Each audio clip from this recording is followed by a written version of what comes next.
देखो मैया मोह निशा जग शोभन हारा, देखहूं स्वप्न अनेक प्रकारा। ये सारा संसार हमारे भगवान भोले बाबा की माया से ही विमोहित हो रहा है। वो चाहे विष्णु भगवान हो और चाहे ब्रह्मा जी हो और चाहे श्री राम जी हो, या फिर संसार में जो कुछ भी है कोई भी हो, हमारे भोले बाबा की माया से सब विमोहित हो जाते हैं। हमारे आदि अनंत भगवान श्री शिव शंकर भगवान ही हैं, भोलेनाथ ही हैं। तो भोले बाबा की कृपा हमारे जीवन में अति आवश्यक है, अन्यथा फिर भोले बाबा की जो त्रिगुणमयी माया है उसका ऐसा पर्दा हमारे जीवन में पड़ा रहता है कि भले ही शिवो हम सब लोग हैं, शिव का ही हम लोग अंश हैं, लेकिन फिर भी शिव को भोले बाबा को पहचान नहीं पाते। क्यों नहीं पाते? क्योंकि बाबा की माया हमारे बीच में आ जाती है। कैसे आ जाती है भोले बाबा की माया? जीव और भोले बाबा के बीच में। तो देखो, जैसे हम लोग सोए हुए पड़े रहते हैं, लेकिन शरीर तो हमारा बेड पर पड़ा हुआ है और हम सोते हुए स्वप्न देख रहे हैं, तो स्वप्न के अंदर हम लोग खा भी रहे हैं, बात भी कर रहे हैं, कहीं इधर उधर जा भी रहे हैं, और भी न जाने क्या क्या हम लोग स्वप्न के अंदर करते हैं। तो ये जो स्वप्न वाली दुनिया है, इसकी हमारे वास्तविक शरीर या वास्तविक दुनिया से कोई लेना देना नहीं है। जब भी हमारी आंखें खुलती हैं तो फिर हम सोचते हैं कि यार ये जो अभी हम खा रहे थे, या अभी हम जो देख रहे थे, या अभी हम जो कर रहे थे, या जहाँ थे या कहीं जा रहे थे, वो सब क्या है? वो सब तो मिथ्या है। हम तो सो रहे हैं, हमारा शरीर यहाँ है। तो जब हमें होश आता है तब हमें असलियत का ज्ञान होता है कि ये जो हम सपना देख रहे थे ये वास्तविकता नहीं थी, ये सब झूठा जंजाल था या है। तो देखो, भगवान की माया भी ऐसे ही है। संसारयम दुखालयम अशाश्वतम अनित्यम। ये जो संसार हमें दिखाई दे रहा है वास्तव में ये है नहीं। तो जब संसार ही नहीं है मैया, तो संसार में रहने वाली वस्तु या पदार्थ कोई सत्य कैसे हो सकता है? सवाल ही पैदा नहीं होता। लेकिन फिर भी चूंकि बाबा की माया से हम सब लोग विमोहित हो रहे हैं, इसलिए हमें संसार भी सत्य लगता है और संसार की प्रत्येक वस्तु या पदार्थ भी सत्य लगता है। लेकिन याद रखो कि कैलाशपति शंभो महादेव बाबा की जीवन में जिस दिन कृपा हो गई, जिस दिन तुम्हें अनुभूति हो जाएगी, सच मानो बाबा की माया हटते ही तुम्हें ये संसार का असली अनुभव, असली ज्ञान हो जाएगा कि ये संसार जो है ही नहीं। ये संसार केवल उतनी देर तक ही दिख रहा है जितनी देर तक हम भगवान की माया से मोहित हो रहे हैं। तो आप अपने स्वरूप को जानने का, पहचानने का प्रयास करो, और उसका साधन केवल और केवल शिव कथा है। उसका साधन केवल भागवत या राम कथा है, जिससे हमें अपने स्वरूप की प्राप्ति होती है। हमारा स्वरूप क्या है? हमारा स्वरूप है शिव, हमारा स्वरूप है शिवदम, हमारा स्वरूप है सोहम। माने जो शिव है वही हम हैं, अलग अलग नहीं है। लेकिन बीच में भगवान की माया ने पट लगा रखा है, तो इस माया का छेदन और भेदन करने के लिए ही हम यहां बैठे हैं। सारा संसार इसी माया के जाल में फंसा हुआ है, सो रहा है। तो एक सपना तो हम सोती हुई अवस्था में देखते हैं, वहां भी हमारे पास अलग संसार होता है, दूसरा शरीर हो जाता है, जबकि एक शरीर तो बेड पर पड़ा है, अचेत है, होश ही नहीं। लेकिन सपने में हमारा शरीर भी होता है, भोजन भी होता है, नारी भी होती है, नर भी होता है, मकान दुकान सारा संसार भी होता है। जबकि जब जाग गए तो फिर कुछ भी नहीं है। तो ऐसे ही भगवान की माया जो है सारे संसार में भूमि परत भा डाबर पानी जिम जीवहि माया लपटानी। जैसे वर्षा का जल पड़ रहा है, बारिश हो रही है, तो भूमि का स्पर्श करने से पहले वो खाने पीने योग्य है, नहाने योग्य है, वस्त्र धोने के योग्य भी है। लेकिन भूमि का स्पर्श हो गया तो फिर वो किसी भी योग्य नहीं रहता है, नाले में बहने वाला कीचड़ बन जाता है। तो बालक शिशु जब मां के गर्भ में रहता है तो उसे सब याद रहती है, भगवान से प्रार्थना करता है कि हे भोलेनाथ, हे कैलाशपति शंभो महादेव बाबा, मुझे आप इस माँ के गर्भ से बाहर निकालो, मैं संसार में जाकर के आपकी इतनी कथा सुनूंगा, आपका इतना भजन करूंगा, इतनी साधना करूंगा कि फिर मुझे इस गर्भ के अंदर उल्टा लटकने की आवश्यकता ही नहीं पड़ेगी। तो भगवान से अनेकों प्रकार की कसमें खाता है, वादे करता है, और जैसे ही इस संसार में आता है तो संसार में आते ही फिर शिव की माया से विमोहित हो जाता है। तो हम सब भी भगवान की माया से ही विमोहित हो रहे हैं। माया का मतलब ही है कि जो है ही नहीं। अब होता क्या है, सत्य क्या है? तो देखो, सत्य वही है जिसकी तीनों कालों में सत्ता होती है। तीन काल कौन कौन से? भूत, भविष्य और वर्तमान, प्रेजेंट, पास्ट और फ्यूचर।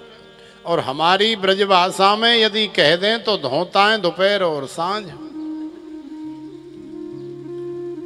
अब जैसे मान लो कि ये कथा पांडाल लगा है, तो क्या ये सत्य है? थोड़ी देर के लिए आपको इसमें सत्य की प्रतीति हो सकती है, लेकिन 8 दिन बाद ये आपको दिखाई नहीं देगा। तो इसका मतलब है कि तीनों काल में इसकी सत्ता नहीं है, तो ये सत्य नहीं है। क्या ये जो सामने पेड़ पौधे खड़े हैं, क्या ये सत्य हैं? तो अभी तो हमें सत्य दिखाई दे रहे हैं। हाँ हाँ, ये सत्य है। अरे भैया, हम प्रत्यक्षानुमाना गमाहा प्रमाणानि, हम अपनी आंखों से प्रत्यक्ष देख रहे हैं, सत्य है। लेकिन यदि 100 साल बाद देखोगे तो आपको यहाँ कोई पेड़ ही नजर नहीं आएगा। अरे 100 साल तो हमने ज्यादा बोल दिए, हो सकता है हमारी मैया 2 साल बाद ही कटवा दे, 1 साल बाद ही उड़वा दे। तो कहने का मतलब है कि संसरति इति संसारः, ये संसार भगवान की, भोलेनाथ की माया से बना है। ये हमेशा उसी तरह सरकता रहता है कि जैसे अभी हमें सांप यहाँ दिखाई दिया, और जैसे ही पलक झपका नहीं कि इतनी देर में सांप यहाँ से गायब हो गया, वो आगे चला गया। सांप का पीछा करते करते घंटों बर्बाद करते हैं, लेकिन सांप ऐसा गायब हो जाता है कि अभी देखा है कि कमरे के अंदर सांप है लेकिन मिल नहीं रहा है। ढूंढते ढूंढते सारी रात्रि व्यतीत हो गई, दिन भर निकल गया और सांप उस कमरे में ही है, लेकिन फिर भी हमें दिखाई नहीं दे रहा है, मिल नहीं रहा है, थोड़ी देर के लिए दिखाई दिया। तो ये संसार भी ऐसे ही है। संसार की वास्तविकता यही है। भगवान की माया से हर जीव विमोहित हो रहा है। संसरति इति संसारः।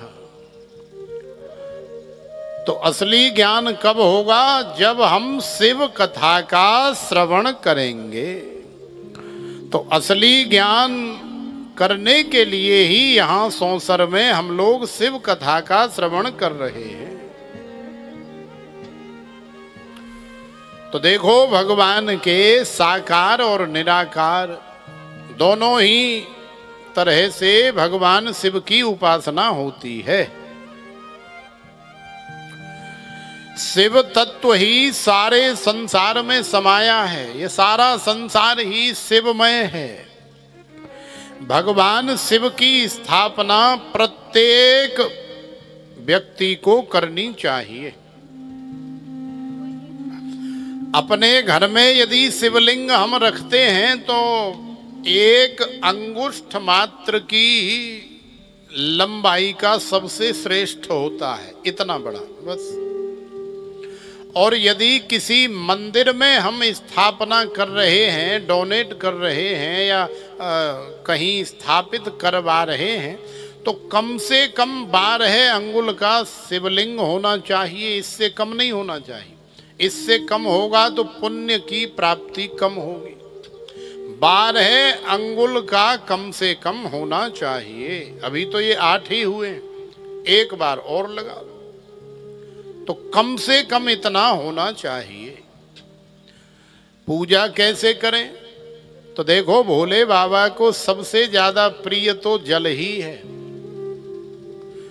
तुम्हारे काजू बादाम किशमिश छुआरे मुनक्का या मेवा मिष्ठान घी रबड़ी मलाई, ये सब भोले बाबा को उतने प्रिय नहीं है जितना प्रिय हमारे भोले बाबा को जल है।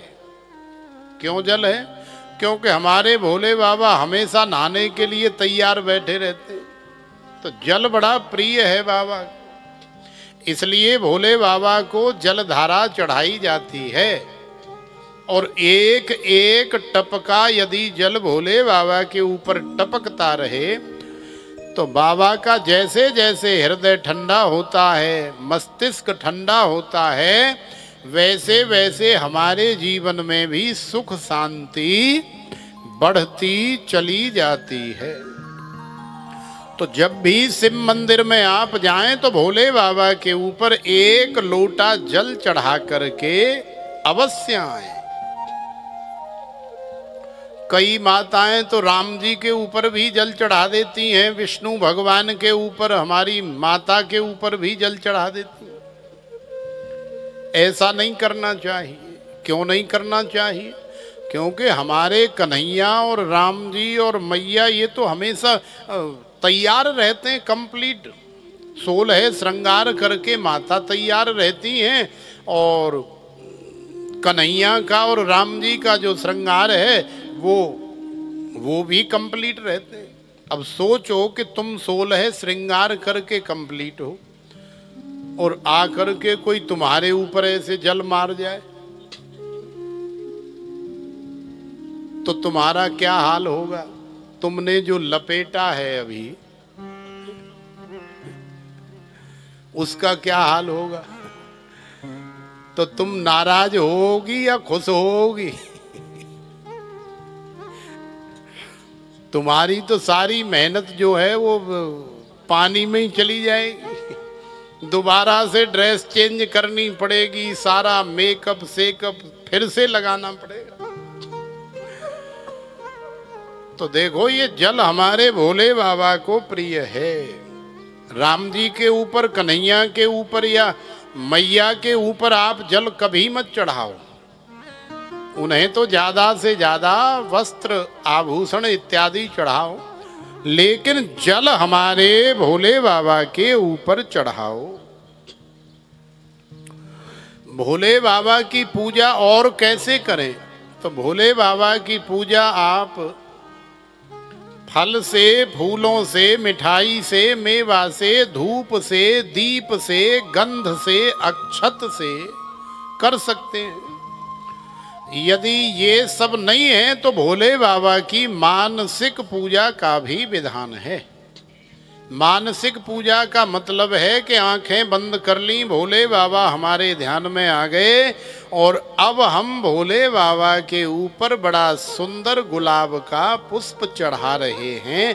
ऐसी अनुभूति आपको आपके हृदय में हो जाए तो समझ लो कि प्रत्यक्ष में ही बाबा के ऊपर तुमने गुलाब का पुष्प चढ़ा दिया।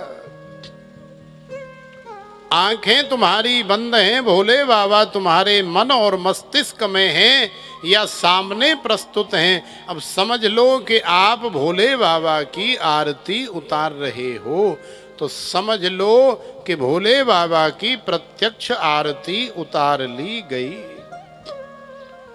आंखें तुम्हारी बंद हैं और काजू कतली का डब्बा हल्दीराम का आप भोले बाबा को नैवेद्य लगा रहे हैं, निवेदित कर रहे हैं।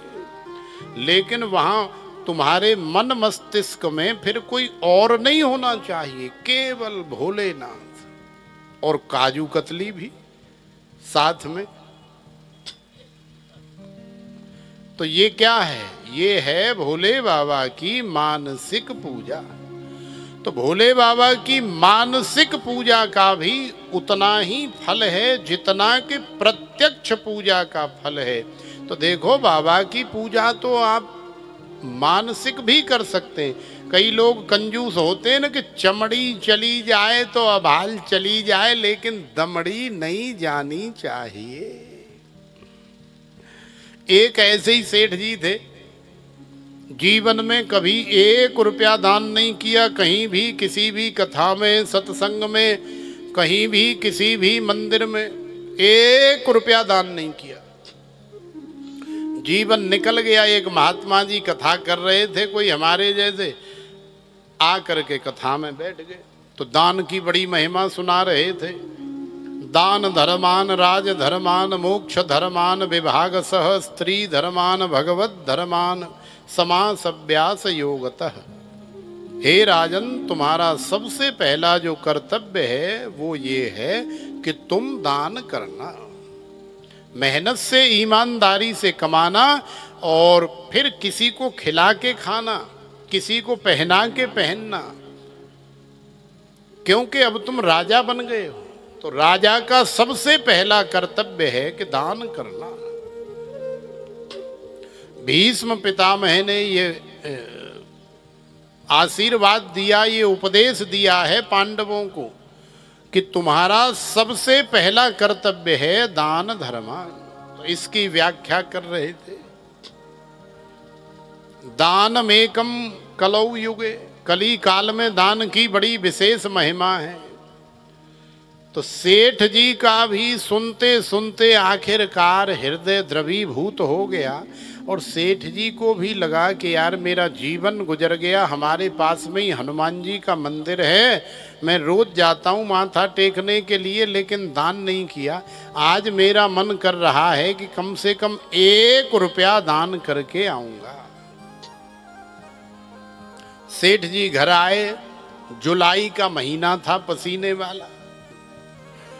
घर आए तो तिजोरी खोली और बड़ी हिम्मत करके तिजोरी से 1 रुपए का सिक्का निकाला और मुट्ठी में बंद कर लिया। अब सेठ जी हनुमान जी के दर्शन करने के लिए चले, तो जुलाई के महीने में तो आप जानते हैं कितनी ह्यूमिडिटी होती है, कितनी उमस पैदा हो जाती है। बिना मुट्ठी बंद करे ही चिपचिपाहट हो जाती है, और मुट्ठी बंद कर लो तो फिर तो कहना ही क्या है। अब कस के मुट्ठी और बंद कर रखी है कि हवा यदि घुसना भी चाहे तो कहीं से घुस न जाए, कहीं रुपया हमारा उड़ न जाए। ऐसी कस के मुट्ठी बंद कर रखी है। अब जैसे तैसे करके हनुमान जी के मंदिर तक पहुंच तो गए, और अब जब दान पेटी पास में आई तो सोचा कि चलो अब इसे चढ़ा देते हैं। लेकिन एक बार डोनेट करने से पहले, चढ़ाने से पहले कम से कम देख तो लें इसकी हालत क्या है। कहीं ये बेचारा दुखी तो नहीं है, कहीं ऐसा तो नहीं कि हमारे बिना ये रह नहीं पाएगा या रोएगा या छटपटाएगा। जैसे ही सेठ जी ने मुट्ठी खोल करके देखी तो पसीने से पूरा हाथ लथपथ है, गीला है। अब तो सेठ जी का हृदय और ज्यादा पिघल गया।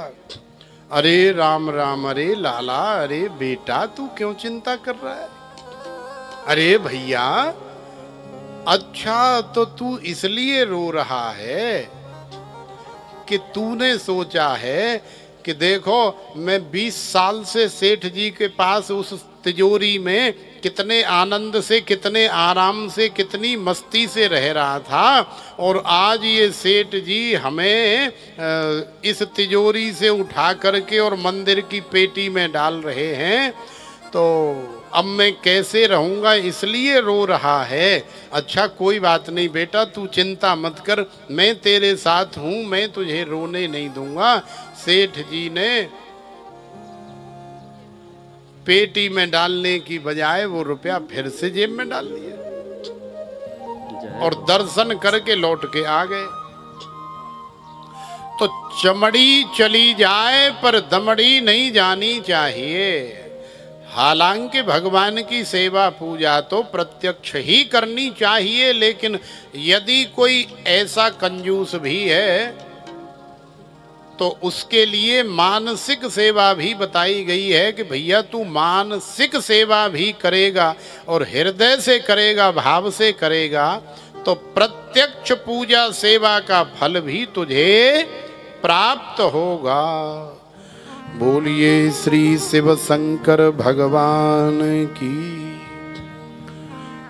तो नैमी सारण्य की परम पावन भूमि पर 88,000 ऋषि मुनियों के मध्य में श्री सूत जी महाराज शिव महापुराण की कथा का गायन कर रहे हैं। भगवान शिव और अर्जुन का भी युद्ध हुआ है, इसकी भी शिव महापुराण में कथा आती है।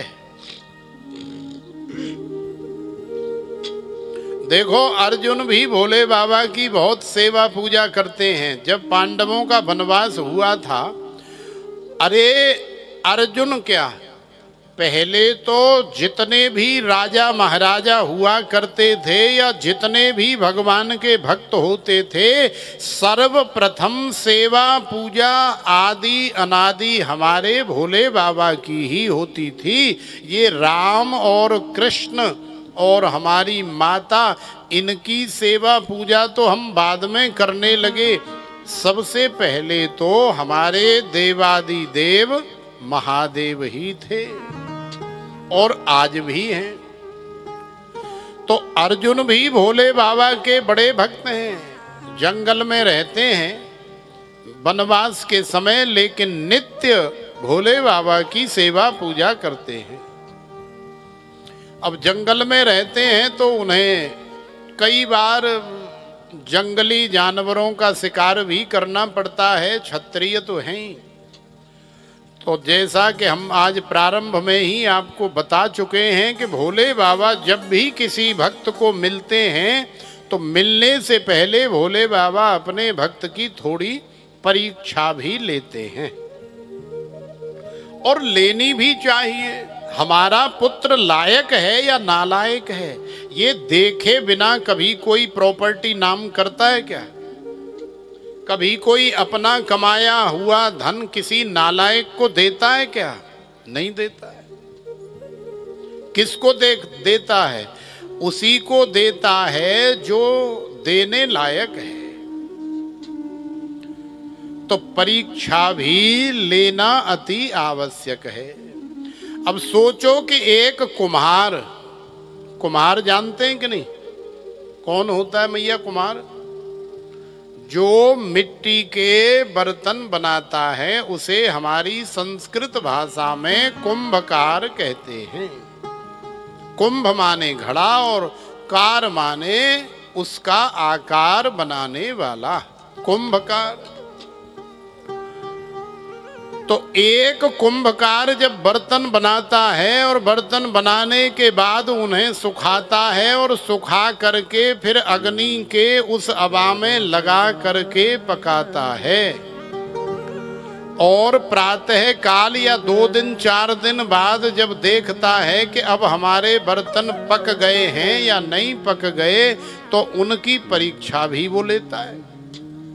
बाजार में बेचने से पहले बाहर से भी, अंदर से भी, दाएं से भी, बाएं से भी, चारों तरफ से वो बर्तन एक एक निकाल करके उनका रंग देखता है।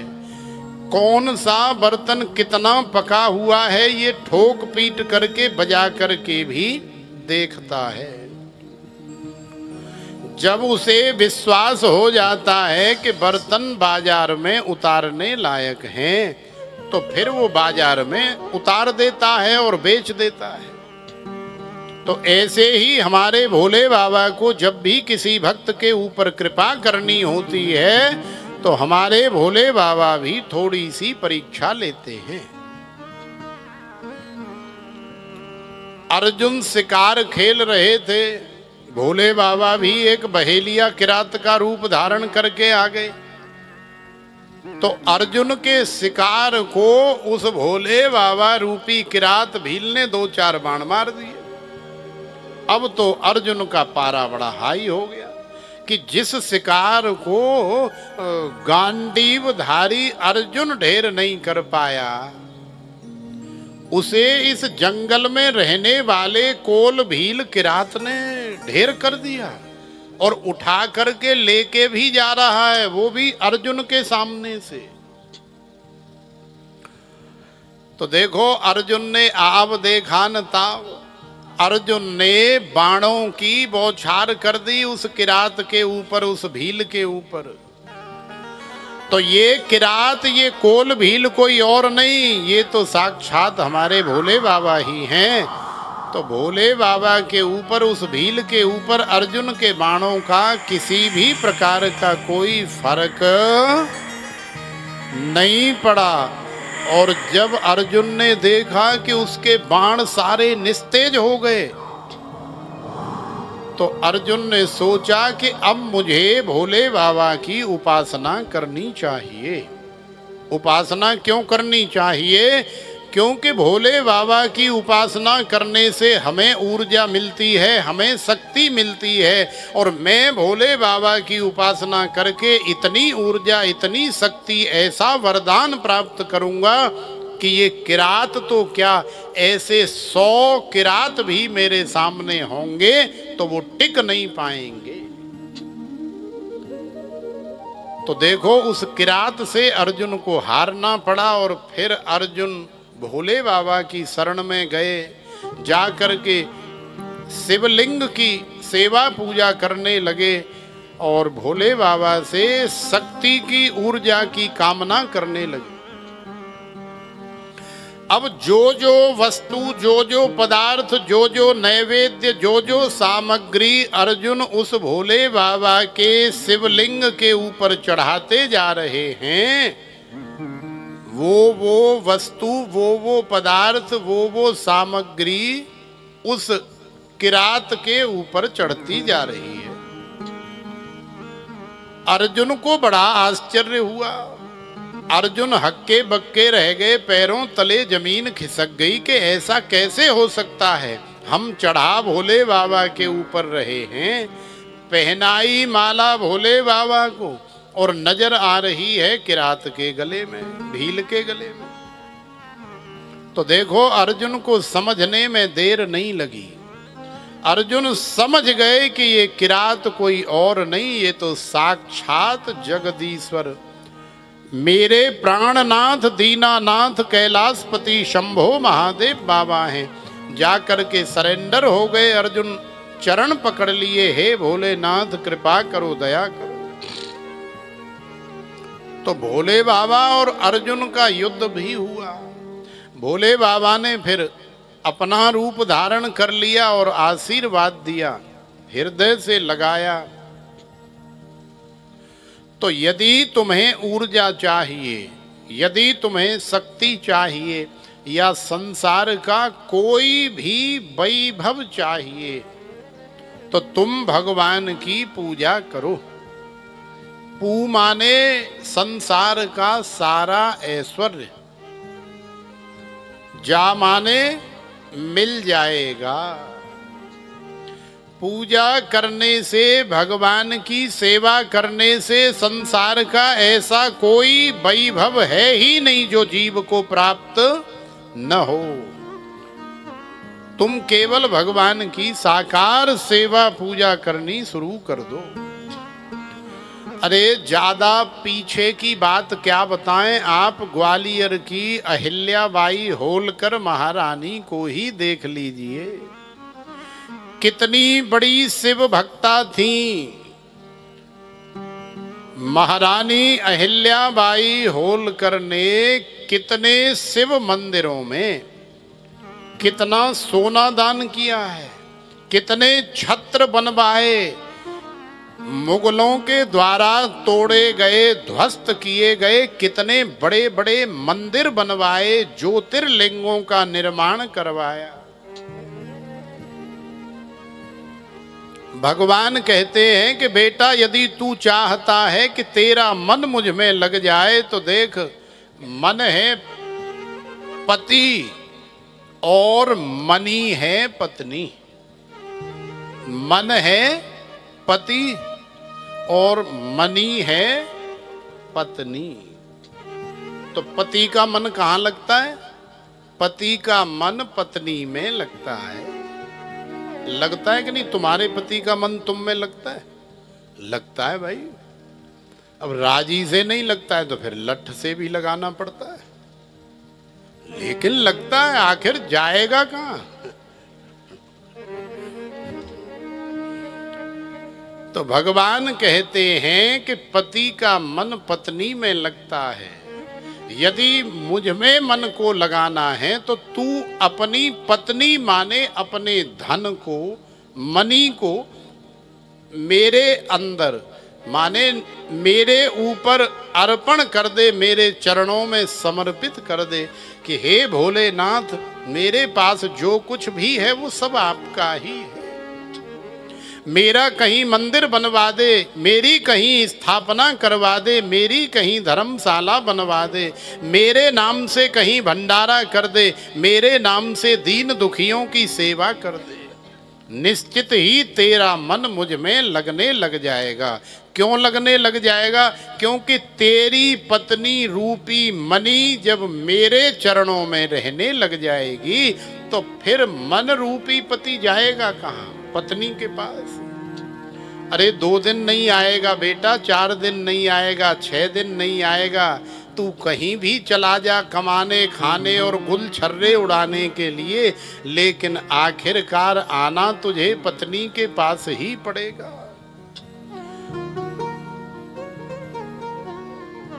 तो हमारे भोले बाबा ने बड़ा सुंदर और सहज और सरल उपाय बताया कि तुम्हारी जो मनी है इसे अपनी मत मानो, इसे भोले बाबा के चरणों में समर्पित कर दो। तो हमारी महारानी, ग्वालियर वाली महारानी अहिल्याबाई होलकर कैसी शिव भक्ति की मिसाल पेश की है उन्होंने। जब भी कोई फैसला उनका होता है तो उस फैसले के ऊपर हाईलाइट हेडिंग लिखी होती है कि ये हमारा फैसला नहीं, शंकर का फैसला है, ये भगवान शिव का डिसीजन है।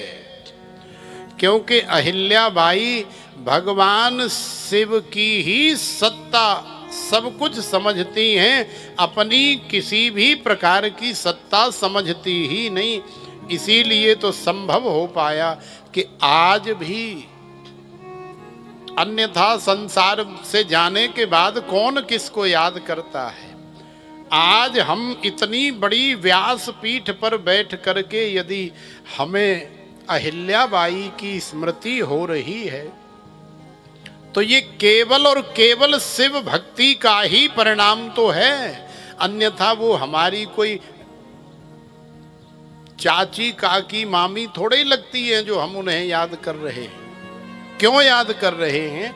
क्योंकि उन्होंने शिव की भक्ति की है, उन्होंने भगवान शिव की सेवा पूजा अर्चना वंदना की है, इसलिए आज हमें उनकी स्मृति हो रही है कि ये बहुत ज्यादा पुरानी बात भी नहीं है।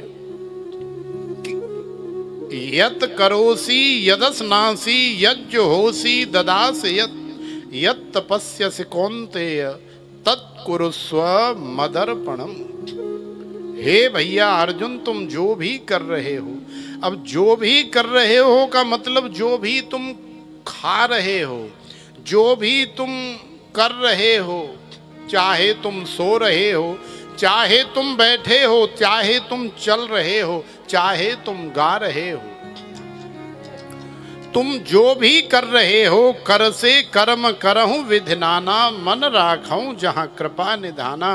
तुम केवल ऐसा समझ करके करो कि मैं भगवान का हूँ, भगवान मेरे हैं, और ये संसार में जो कुछ भी हो रहा है सब भगवान की कृपा से ही हो रहा है।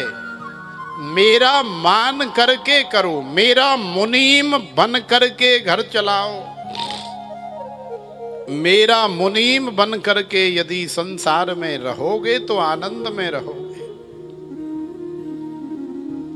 और यदि मालिक बनने का प्रयास किया,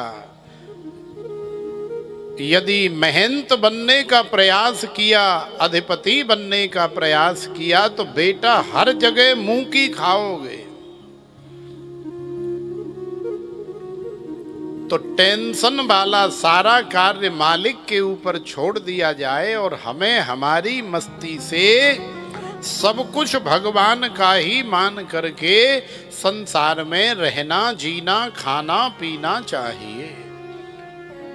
और वैसे भी संसार से कोई एक सुई की नोक भी लेकर के नहीं जाता है, तो फिर हम लोग इतने क्यों मरें?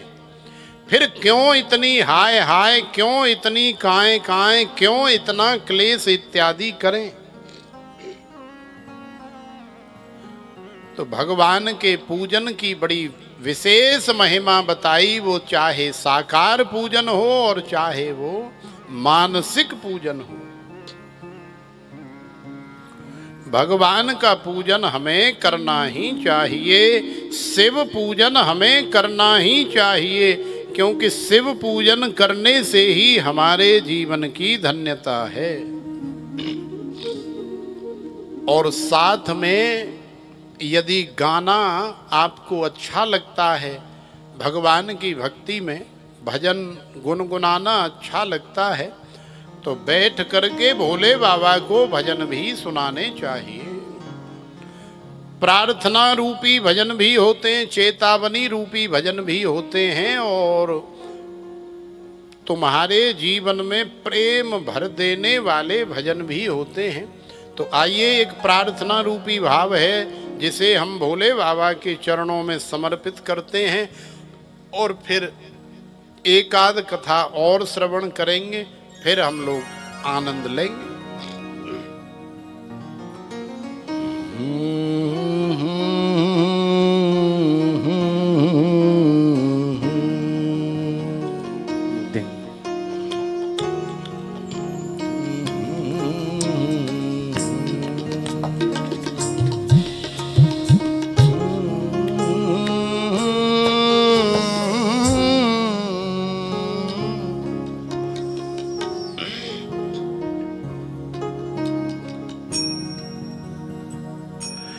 भोले तेरे चरणों की, बाबा तेरे चरणों की, गर धूल जो मिल जाए, भोले तेरे चरणों की, बाबा तेरे चरणों की,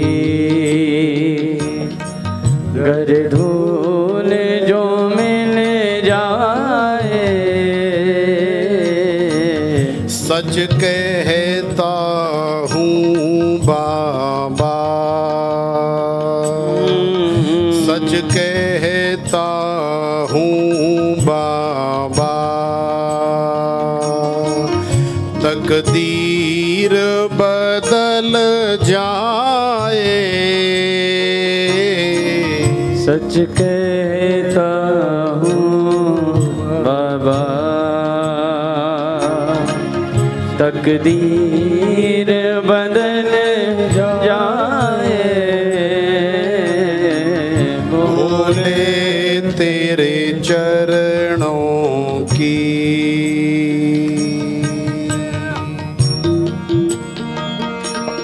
भाव सहित मीठे मीठे भजनों में आनंद लेते हुए, झूमते हुए वहीं के वहीं बैठे बैठे आनंद लेते हुए, मीठी मीठी ताल के साथ मन को एकाग्र करते हुए शिव शंकर भगवान के चरणों में अपने भाव को समर्पित करते हुए कहेंगे कि हे प्रभु, आप अपनी कृपा बनाएं, आप अपने चरणों की धूली दें हमें।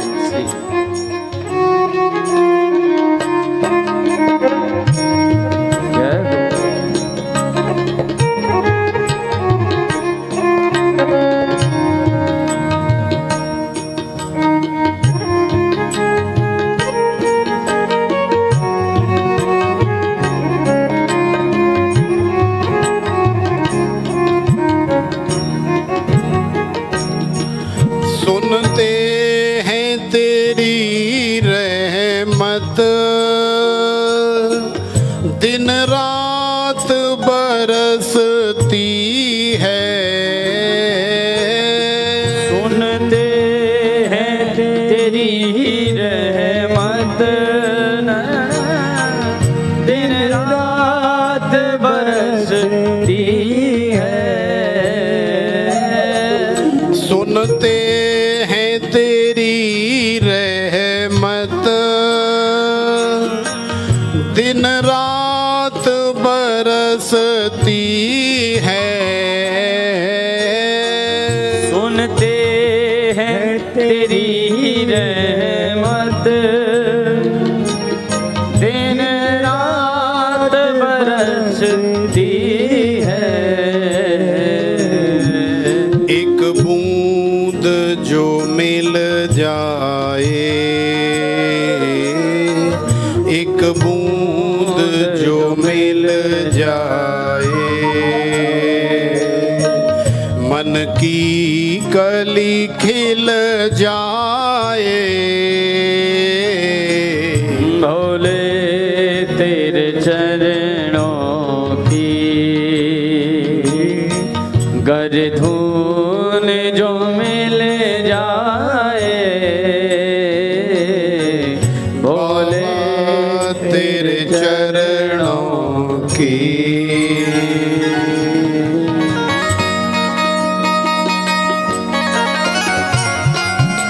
दोनों हाथ उठा के श्री शिव शंकर भगवान की जय हो। हर हर शंभो। सेवा करते हुए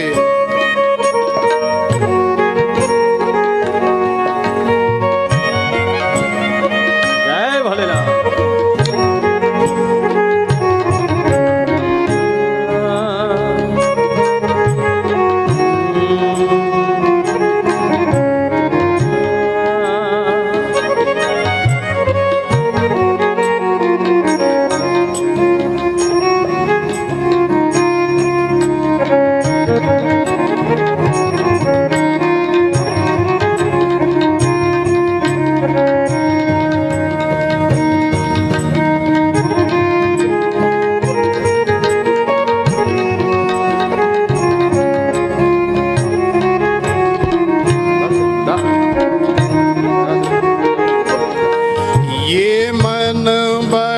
चंचल है,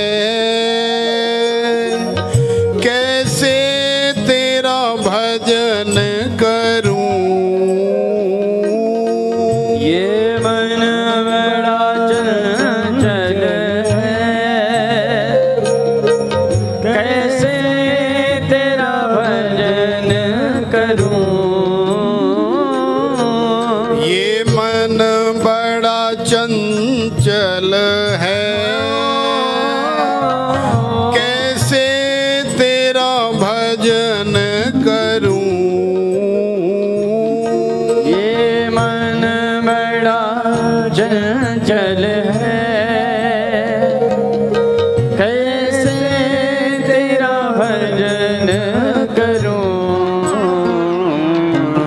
जितना इसे समझाऊं, जितना इसे समझाऊं, उतना ही मचल जाए तेरे चरणों की गर धूल जो मिल जाए। बाबा तेरे चरणों की।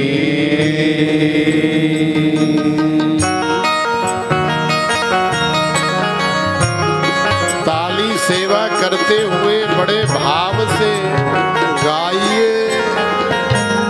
जय हो।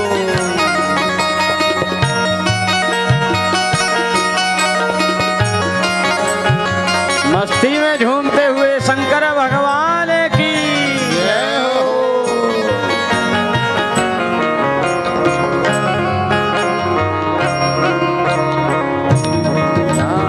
जय हो।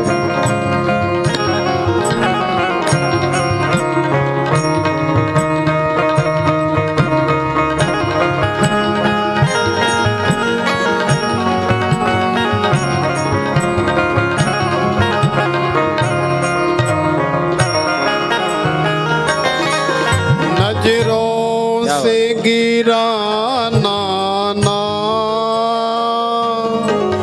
चाहे लाख सजा देना।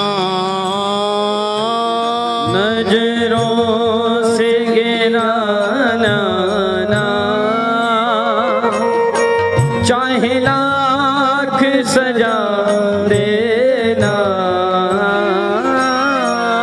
नजरों से गिराना ना, चाहे लाख सजा देना। नजरों से गिराना ना, चाहे लाख सजा देना। नजरों से जो गिर जाए, नजरों से जो गिर जाए, मुश्किल ही संभल पाए। बाबा तेरे चरणों की गर धूल जो मिल जाए। संतो तेरे चरणों की।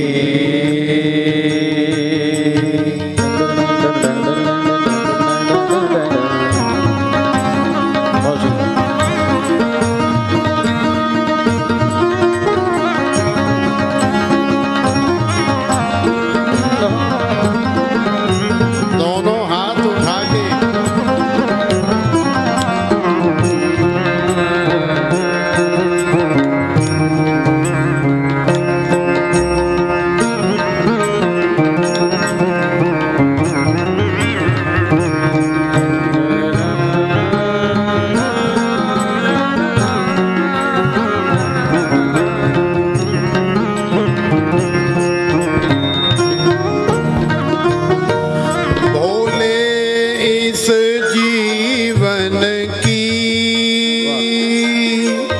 बस एक तमन्ना है,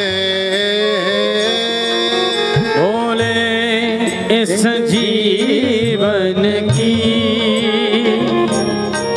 बस एक तमन्ना है। बाबा इस जीवन जीवन की बस एक तमन्ना है। बोले इस जीवन की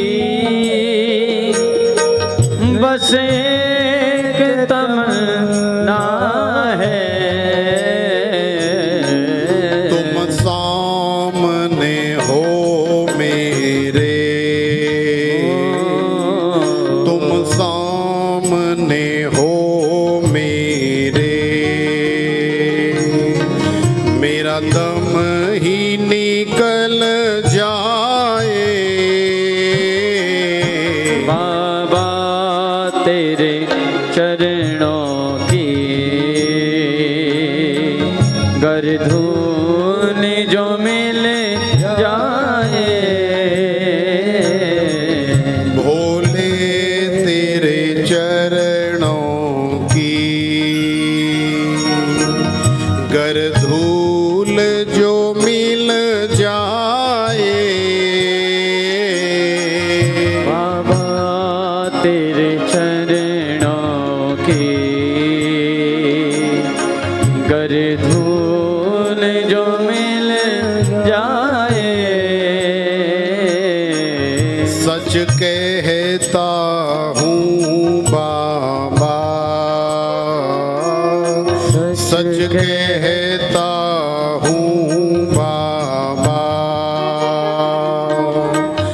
तकदीर बदल जाए। भोले तेरे चरणों की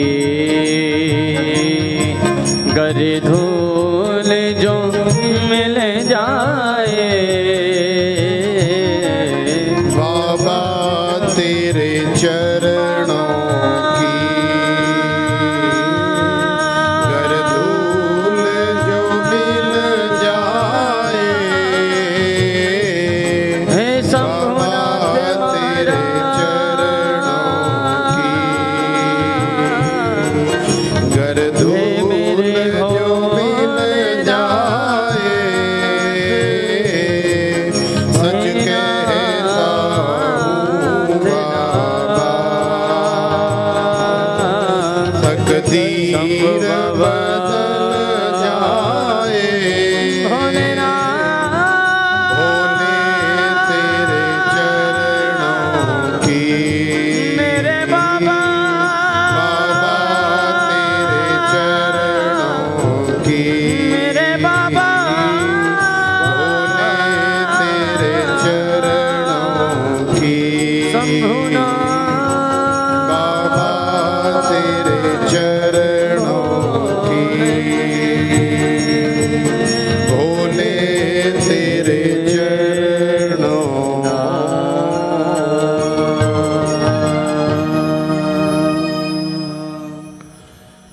जय जय श्री राधे श्याम। तो प्रेम से बोलो हर हर महादेव।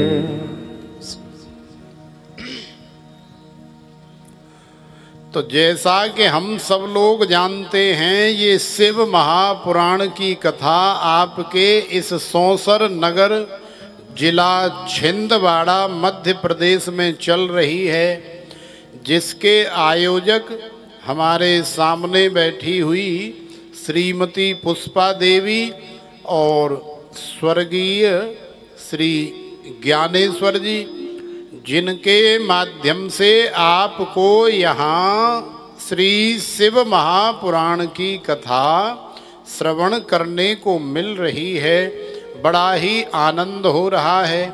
तो श्री सूत जी महाराज आगे कथा सुनाते हुए शौनकादि ऋषियों से निवेदन कर रहे हैं कि एक बार देवताओं में और दानवों में और मानवों में इस बात को लेकर के भी विवाद हो गया कि ये जो रामायण है, ये रामायण हमें मिलनी चाहिए।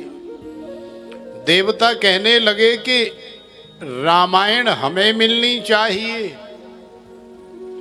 दानव कहने लगे कि राम कथा हमें मिलनी चाहिए, और मानव कहने लगे कि राम जी की कथा हमें मिलनी चाहिए। तो तीनों का जब विवाद विशेष बढ़ गया तो फिर सब लोगों ने भगवान शंकर को बुलाया। तो देखो, ये हमारे पंचानन, 5 मुख वाले पंच परमेश्वर गौरी शंकर भगवान ही एक ऐसे देव हैं कि जो हर विवाद, हर समस्या की, कोई भी कैसी भी समस्या हो, कैसी भी शंका हो, भोले बाबा के पास सबका समाधान है। सबकी भोले बाबा के पास में युक्ति है। तो दानव, मानव और देवता तीनों भोले बाबा की शरण में गए। तो चूंकि रामायण 100 अपारा, 100 करोड़ मंत्रों वाली राम कथा, जिसे भोले बाबा ने 3 भागों में विभक्त कर दिया, कुछ मानवों को दे दी, कुछ दानवों को दे दी और कुछ देवताओं को दे दी, लेकिन उसमें से एक अक्षर, एक शब्द, एक अक्षर अपने पास में रख लिया। अब बताओ, हरी साड़ी वाली मैया क्या रख लिया भोले बाबा ने इतनी बड़ी रामायण में से? तुम बड़े ध्यान से सुनते। देखो, श्रोता भी 3 प्रकार के होते हैं। कौन कौन से प्रकार के? एक होते हैं सोता।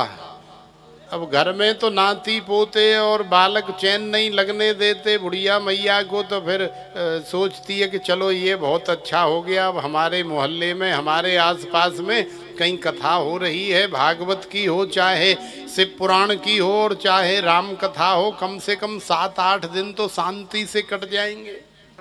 कभी बालक कंधे पे चढ़ रहा है, कभी बाल पकड़ के खींच रहा है, कभी कान में चाबी भर रहा है, कभी तो बेचारी लेटी है ने सोचा कि अब चलो थोड़ा आराम कर लूं, इतनी देर में देखा कि नाती पेट पे कूद गया, छाती पे चढ़ गया। तो चैन नहीं लगता है घर में। चैन पाने के लिए, शांति पाने के लिए कथा में आ गई, और अब कहीं देख रही है कि कहीं दीवाल मिल जाए या कूलर वाली ये मेज ही ठीक है, नहीं तो ये लट्ठे तो हैं ही टेंट वाले, काहे के लिए? कमर लगाने के लिए भाई। तो कहीं कमर का सहारा देखा, कमर लगाई, और बस आते आते ही कूलर की हवा में, पंखे की हवा में, और कब नींद आ गई पता ही नहीं लगा, लुढ़क गई। और जब व्यास जी महाराज ने बोल सच्चिदानंद भगवान की जयकारा लगाया तो नींद खुली। अरे हो गई क्या कथा? हाँ, हो तो गई। अच्छा, हमें तो पता ही नहीं लगा। कितनी मीठी कथा सुनाते हैं, कितनी बढ़िया कथा सुनाते हैं। 4 घंटे कब निकल गए हमें तो पता ही नहीं लगा। अरे भैया, तुम्हें पता कहाँ से लगेगा? तुम्हें तो होश ही नहीं रहा यहाँ आने के बाद कि 4 घंटे कब निकल गए। नहीं नहीं, बहुत अच्छी कथा सुनाते हैं, 4 घंटे का पता नहीं लगा। तो ये ऐसे भी बहुत श्रोता होते हैं। इन्हें पता है क्या कहते हैं? इन्हें कहते हैं सोता। ये श्रोता नहीं, ये सोता है। सोता माने कथा में आने के बाद सो जाते हैं, इसलिए इनका नाम है सोता। तो देखो, इस बात की हमें बड़ी खुशी है, बड़ी प्रसन्नता है कि आज तृतीय दिवस है। 3 दिन से हम आपको शिव महापुराण की कथा श्रवण करा रहे हैं, लेकिन हम अपनी आंखों से देख रहे हैं कि चाहे कोई बूढ़ी हो, चाहे कोई युवा हो, कोई भी माता बहन भाई बंधु, कोई भी यहाँ सोता नहीं है। ये बहुत अच्छी बात है। कोई भी सोता नहीं है। दूसरे नंबर के होते हैं सरोता। सरोता जानते हैं? अरे ये जो पान वाले रखते हैं, वो मोटी वाली सुपारी काटने के लिए वो कटर कटर कटर कटर करके और एक सुपारी से 20 सुपारी बना देती है छोटी छोटी, उसे क्या कहते हैं? सरोता। तो वो कथा में तो जरूर आएंगे, लेकिन कथा में आने के बाद पुष्पा देवी ने वैसे ठीक है कथा तो अच्छी कराई है, व्यास जी भी अच्छे बुलाए हैं, लेकिन ये कूलर नीचे क्यों रखा है और ये ऊपर रखने का क्या मतलब है? हवा सिर के ऊपर से ही जा रही है। माने न तो खुद कथा सुनेंगे और ना ही किसी दूसरे को अगल बगल वाले को सुनने देंगे, चटर चटर पटर पटर खटर खटर करते ही रहेंगे। टेंट तो ठीक है, लेकिन आजकल मौसम कुछ ऐसा है तो थोड़ा वाटर प्रूफ बना लेते। हाँ, बैकग्राउंड भी ठीक है, लेकिन इसमें थोड़ा पीछे काला पर्दा या तिरपाल और लग जाती तो और ज्यादा अच्छा हो जाता। तो कथा में 4 घंटे वो छिद्रान्वेषण ही करते रहेंगे, क्या क्या कमियां हैं ये सब देखते रहेंगे और डिस्कस भी करेंगे अपने अगल बगल वाले से। क्यों मैं कुछ गलत कह रहा हूं क्या? अरे नहीं भैया, तुम कथा सुनो, बेकार की। अरे बेकार की बात क्या है? अब बताओ, व्यास जी को इतनी दूर से बुलाया है तो ऐसा ऐसा करना चाहिए कि नहीं? तो वो न तो खुद कथा सुनेंगे और ना ही दूसरे को सुनने देंगे। तो ये क्या होते हैं? ये चटर पटर करने वाले सरोता। और तीसरे नंबर के कौन से होते हैं? तीसरे नंबर के होते हैं ज्ञानी च भरतर्षभ, माने श्रोता। श्रोताओं को पूरा ध्यान रहता है कि आज की कथा कहाँ से प्रारंभ हुई और कहाँ से कहाँ कड़ी जुड़ी, कौन कौन सी कथा हुई और कितना आनंद आया सुनने में। ये 1 नंबर के श्रोता होते हैं, ज्ञानी जो भगवान को विशेष प्रिय हैं। वैसे तो भगवान के सब भक्त हैं ही। चतुर्विधा भजन्ते माम जनाः सुकृत नोर्जुन, आर्तो जिज्ञासुरर्थार्थी ज्ञानी च भरतर्षभ। आर्त भी भगवान का भक्त है, जिज्ञासु भी भगवान का भक्त है, अर्थार्थी भी भगवान का भक्त है, लेकिन विशेष भक्त वही है जो ज्ञानी है, जो प्रेमी है। श्रोता तो सब हैं, लेकिन विशेष श्रोता वही है जो ध्यान रखता है कि कथा कहाँ से कहाँ जुड़ी और कौन सी कथा का क्या तात्पर्य व्यास जी महाराज ने प्रस्तुत किया, क्या शिक्षा हमें प्रदान की। हालांकि कथा की एक महिमा और है मैया, यदि कथा तुम्हें याद भी न रहे, यदि कथा तुम्हें समझ में भी न आए तो भी घबराना नहीं, तो भी किसी प्रकार के डरने की आवश्यकता नहीं है। क्यों नहीं है? क्योंकि श्रवण मंगलम श्रीमदाततम भुवि गृणन्ति ते भूरिदा जनाः। भगवान शिव की कथा सुनने मात्र से भी जीव का मंगल करने वाली है। सुना ना हमने, बिंदुक का सुनने मात्र से मंगल हुआ। देवराज दुष्टाचारी का भी सुनने मात्र से मंगल हुआ, चंचुला का भी मंगल हुआ सुनने मात्र से। तो सुनने मात्र से हमारा भी मंगल होगा, लेकिन जितना हो सके हमें ध्यान दे करके सावधानी पूर्वक कथा का श्रवण करना चाहिए, क्योंकि सावधान सुन धरो मन माही। भगवान राम ने भी नवधा भक्ति को जब उपदेश प्रदान किया है तो सबसे पहले यही कहा है कि हे देवी, अब हम तुम्हें नवधा भक्ति प्रदान कर रहे हैं, तो आप जो है सावधान सुन धरो मन माही। नवधा भगत कहूँ तोय पाही, सावधान सुन धरो मन माही।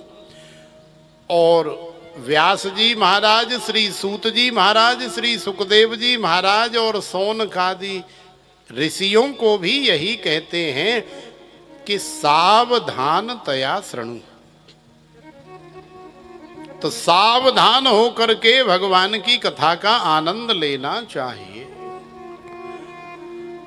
तो देखो, रामायण सतकोटि अपारा, रामायण की महिमा विशेष है। भगवान भोलेनाथ ने दानवों में, मानवों में और देवताओं में, मानवों में और दैत्यों में बराबर रूप से रामायण को बांट दिया। उसमें से एक शब्द, एक अक्षर उठा करके भोले बाबा ने अपनी झोली में, अपनी गोद में रख लिया। तो सोचो कि राम कथा के अंदर से या रामायण के अंदर से भोले बाबा ने ऐसा क्या शब्द या क्या वस्तु या क्या पदार्थ उठा करके रखा, बताओ? नहीं पता। तो रामायण में तो भाई केवल राम जी की ही तो महिमा है। और वैसे भी हमारे भोले बाबा को राम जी बड़े प्यारे हैं। तो ये जो राम अक्षर है, ये जो राम शब्द है, भोले बाबा ने अपनी गोद में, अपनी झोली में उसमें से उठा के रख लिया। बोले बाकी सब आप ले जाओ, केवल राम जी हमको दे दो। तो रामायण का सार तो राम जी ही हैं, जो भोले बाबा के हृदय में, भोले बाबा की गोदी में, भोले बाबा की झोली में रहते हैं।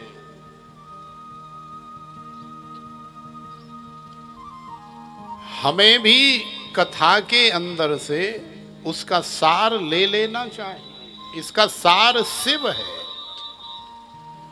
यदि सार शिव हमने ले लिया तो कथा हमें समझ में आई कि नहीं आई, याद है कि नहीं है, इसका बहुत बड़ा महत्व नहीं। लेकिन सार ले लिया हमने कि इसका सार शिव है।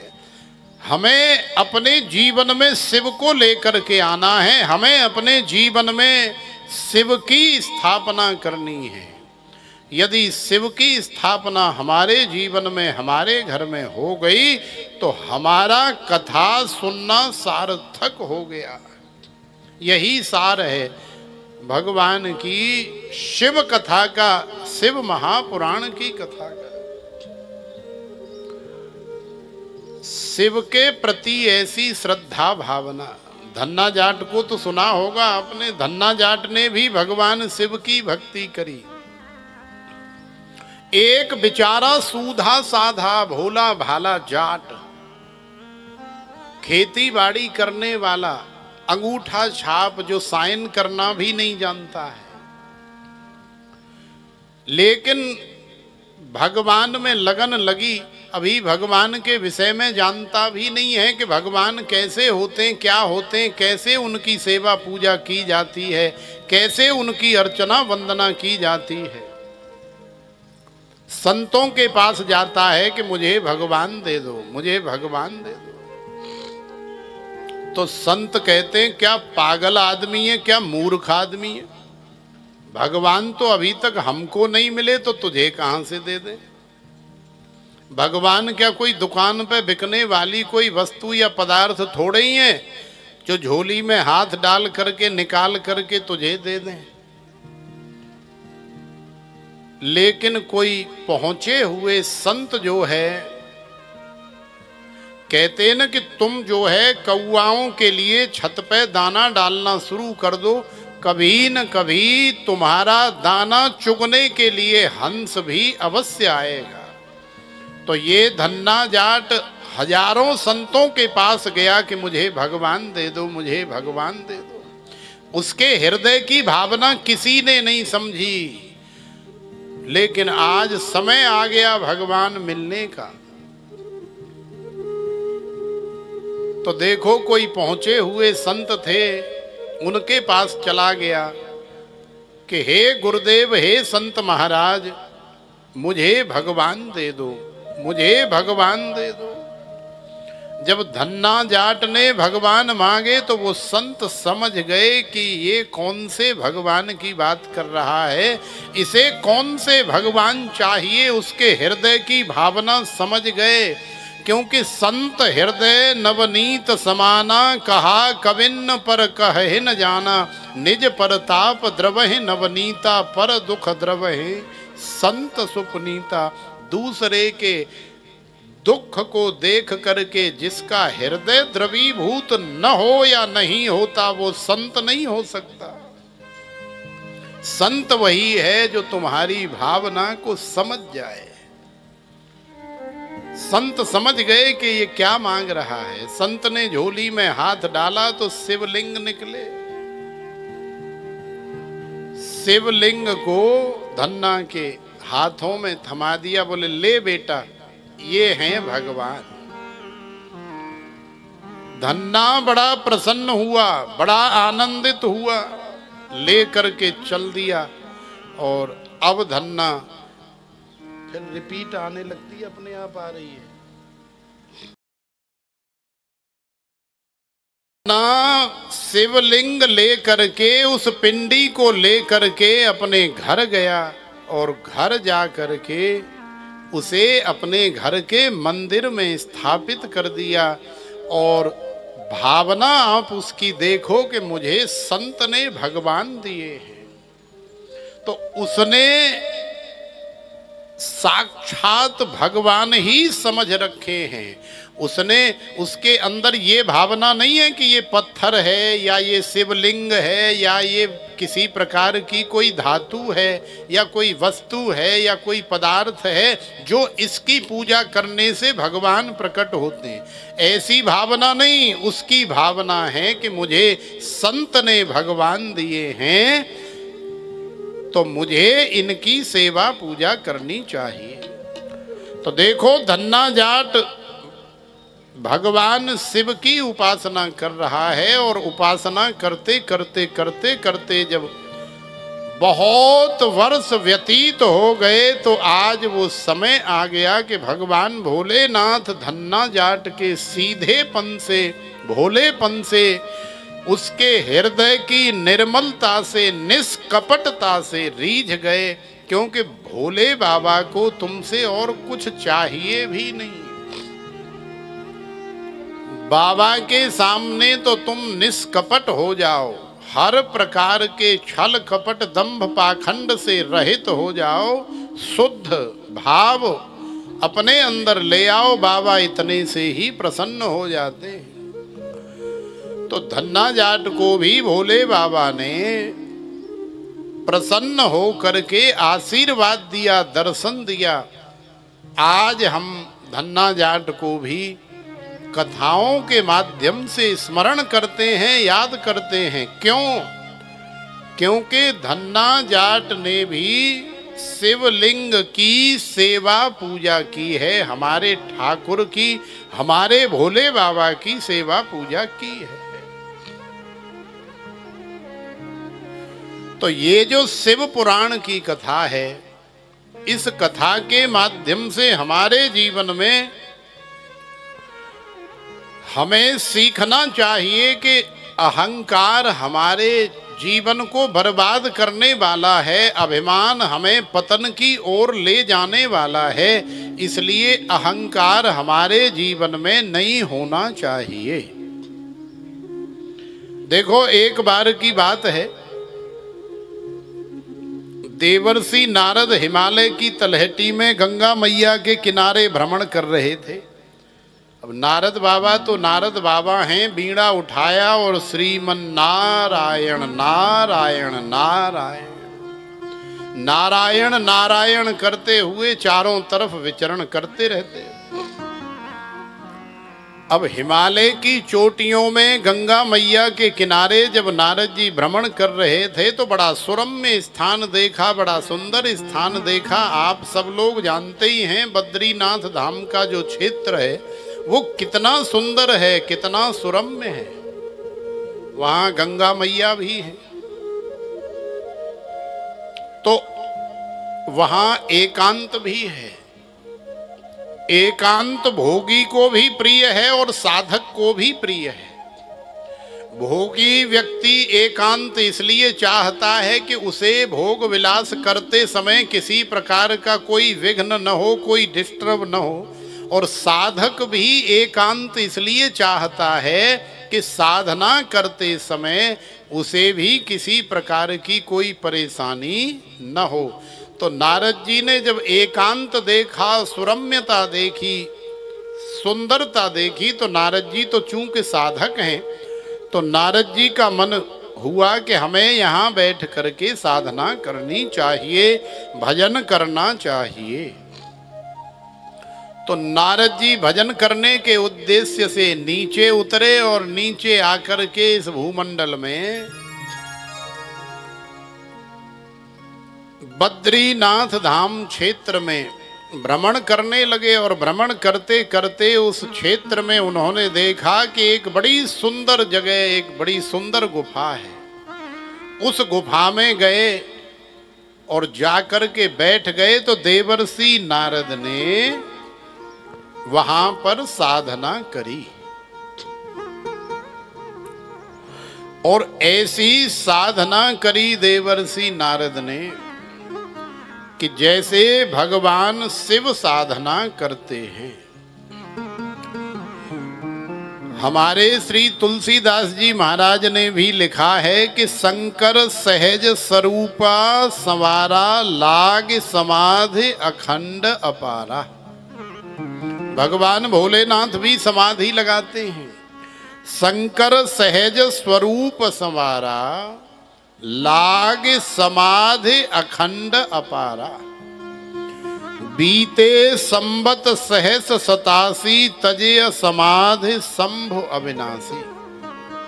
87,000 वर्ष बाद भोले बाबा ने समाधि को तजा। ऐसे ही नारद जी ने भी बहुत 1000 वर्षों तक समाधि लगाई, साधना की। अब जैसे केंद्र में या राज्य में नेता लोग होते हैं ना, तो समाज में यदि कोई नया नेता तैयार होने लग जाए तो उन्हें अपनी कुर्सी जाने का खतरा हो जाता है, घबराने लगते हैं और फिर वो उसे समाप्त कर देने का प्लान बनाते हैं।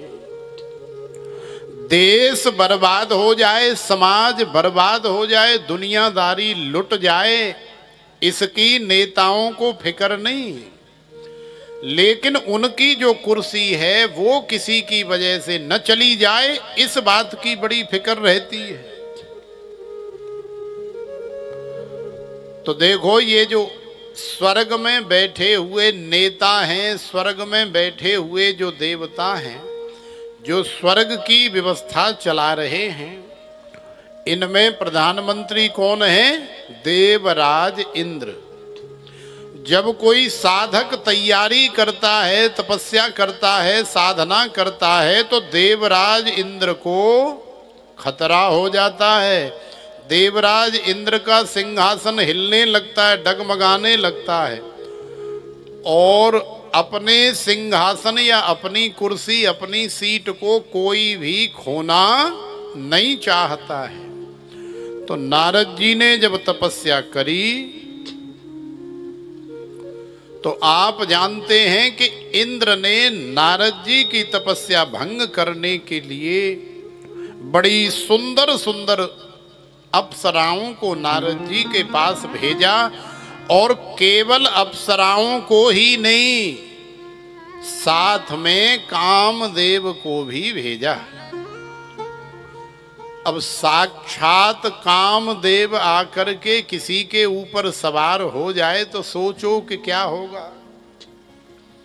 बड़ी सुंदर सुंदर अप्सरा आकर के नारद जी को मोहित करने लगी, छनन मनन करने लगी, और कामदेव ने भी अपने बाणों का अनुसंधान किया, लेकिन किसी भी तरह से नारद जी की तपस्या भंग नहीं कर पाए। जब नहीं कर पाए तो लौट करके देवराज इंद्र के पास गए और कुछ ही दिनों बाद नारद जी की तपस्या सफल हो गई। नारद जी ने देखा कि मेरी तपस्या में देवराज इंद्र ने कामदेव को उपस्थित किया, अनेकों अप्सराओं को उपस्थित किया, लेकिन मेरा बाल बांका भी नहीं कर पाए। इसका मतलब ये है कि मैं जो है इकलौता इस संसार में काम विजयी हो गया। जिस काम ने शंकर को नहीं छोड़ा, जिस काम ने राम जी को नहीं छोड़ा, श्याम जी को नहीं छोड़ा, विष्णु भगवान को नहीं छोड़ा, और भी किसी भी देवी देवता को नहीं छोड़ा, लेकिन उस काम को आज मैंने हरा दिया, मैंने जीत लिया। तो नारद जी के अंदर ये जो मैं आ गई ना, ये मैं ही जीव के पतन का कारण है। अब जब मैं आ जाती है, अपने करने का अभिमान हो जाता है, तो फिर बहुत जल्दी हमारा नाश होने वाला है। तो देखो, नारद जी ब्रह्मा जी के पास गए, ब्रह्मा जी से जाकर के सारी बात बताई। तो ब्रह्मा जी ने कहा कि देख बेटा, तू नहीं जानता है, तू जो कह रहा है वो सब ठीक है, लेकिन तेरे ऊपर कामदेव के बाणों का असर इसलिए नहीं हुआ क्योंकि भोले बाबा ने तेरे ऊपर कृपा करी। तूने जिस गुफा में बैठ करके तपस्या की, ये वही गुफा है जहां हमारे भोले बाबा ने 87,000 वर्ष तक समाधि लगाई। और इसी गुफा में कामदेव ने भोले बाबा के ऊपर जब बाण का प्रहार किया था, तो भोले बाबा के तीसरे नेत्र से कामदेव जल करके भस्म हो गया था। ये वही गुफा है।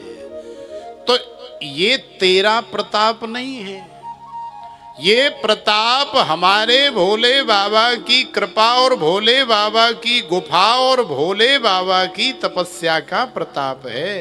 अब तू तो खाम खाम अपना प्रताप समझ रहा है। तो नारद जी ने सोचा कि अच्छा, तो हमारे पिताजी को भी हमसे जेलसी हो रही है। हम अपनी बात बता रहे हैं कि हमने कामदेव को जीत लिया है, तो हमारे पिताजी भी मानने को तैयार नहीं है।